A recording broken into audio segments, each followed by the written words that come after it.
ایک بدو تھا، وہ آیا اور اپنی بیٹی کے ساتھ حج کرنے آیا. ایک سردار نے اس کی بیٹی کو اٹھا لیا. اب وہ مکے کی گلیوں میں وہاں آواز لگا رہا ہے میری مدد کرو. اتنے میں آقا کریم علیہ السلام مل گئے. جب اس نے فریاد کی، حضور علیہ السلام نے فرمایا اچھا رکو. آپ نے سارے نوجوانوں کو جمع کیا اور اس کے بعد سارے نوجوان آئے، حجر اسود کو پانی سے دھویا سب نے، اور پھر معاہدہ کیا کہ ہم مظلوم کی مدد کریں گے.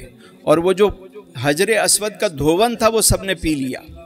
یعنی یہ اس بات کی علامت تھی کہ اب معاہدہ ہمارا پکا ہو گیا. چلیے سارے گئے اور اس شخص کے گھر کا جا کے انہوں نے محاصرہ کر لیا. وہ شخص کو آواز دی، جب وہ باہر آیا کہا بھائی اس کی بیٹی کو تم نے اٹھایا، واپس کرو. تو وہ کہنے لگا کہ نوجوانوں مجھے ایک رات کی مہلت دو، میں کل لا کے دے دوں گا. کہا ایک رات، ایک منٹ کی بھی مہلت نہیں ہے، لے کر آؤ. جب اس نے دیکھا اتنے نوجوان سامنے کھڑے، فوراً جا کے اس نے بیٹی اس شخص کے حوالے کر دی. ظالم اصل میں ڈرپھوک ہوتا ہے. ظالم کیا ہوتا ہے؟ ڈرپھوک ہوتا ہے. ایک مرتبہ ابو جہل خود اس نے ایک شخص سے اونٹ خریدا، سامان خریدا اور پیسے نہیں دیے. جب پیسے نہیں دیے تو وہ شخص حضور علیہ السلام کے پاس آیا. آپ اکیلے ہی چلے گئے ابو جہل کے گھر اور کہا تم نے اس کے ساتھ لین دین کیا اور تم نے اس کا حق ادا نہیں کیا. ابو جہل نے جب دیکھا آپ کو تو اور یہ بات سنی تو وہ فوراً گیا اور اس شخص کو رقم اور جو چیز دینی تھی امانت وہ دے دی. بعد میں کسی نے ابو جہل سے پوچھا کہ ایک یتیم بچے سے تم ڈر گئے.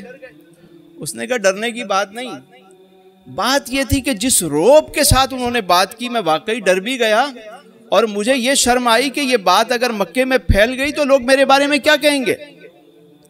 یہ جو ظالم ہوتا ہے نا، بیسیکلی یہ ہوتا ہے بزدل. کیا ہوتا ہے؟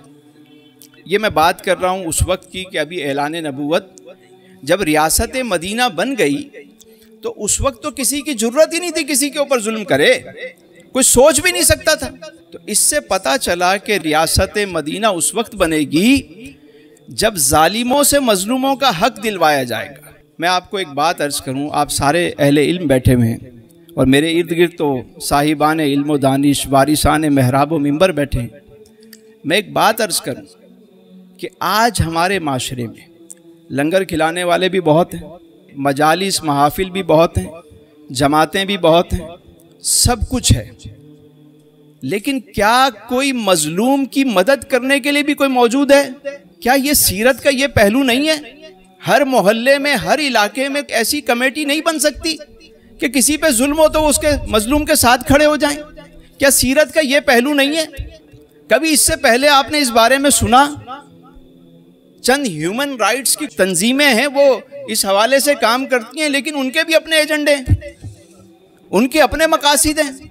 تو جو مسلمان ہیں، جو مسلم تنظیمیں ہیں، ان میں کوئی ایسی تنظیم ہمارے یہاں موجود ہے، کوئی ادارہ موجود ہے جو لوگوں کے لیے اس حوالے سے کام کر رہا ہو؟ لیکن حضور کی سیرت کے مظلوم کی مدد کرو. معاشرہ کفر کے ساتھ تو رہ سکتا ہے پر ظلم کے ساتھ نہیں رہ سکتا. لا الہ الا اللہ انسان کو مضبوط کرتا ہے، کلمہ انسان کو مضبوط کرتا ہے، اسے طاقت دیتا ہے. اور آج کوئی وڈیرا اٹھتا ہے، وہ کسی پہ الزام لگاتا ہے، اس کی درگت بنا دیتا ہے. کوئی تھانے دار اٹھتا ہے، کسی مظلوم کو اندر ڈال دیتا ہے، جھوٹی FIRیں کٹتی ہیں، جھوٹے معاملات ہوتے ہیں. ایسے معاشرے چلتے ہیں.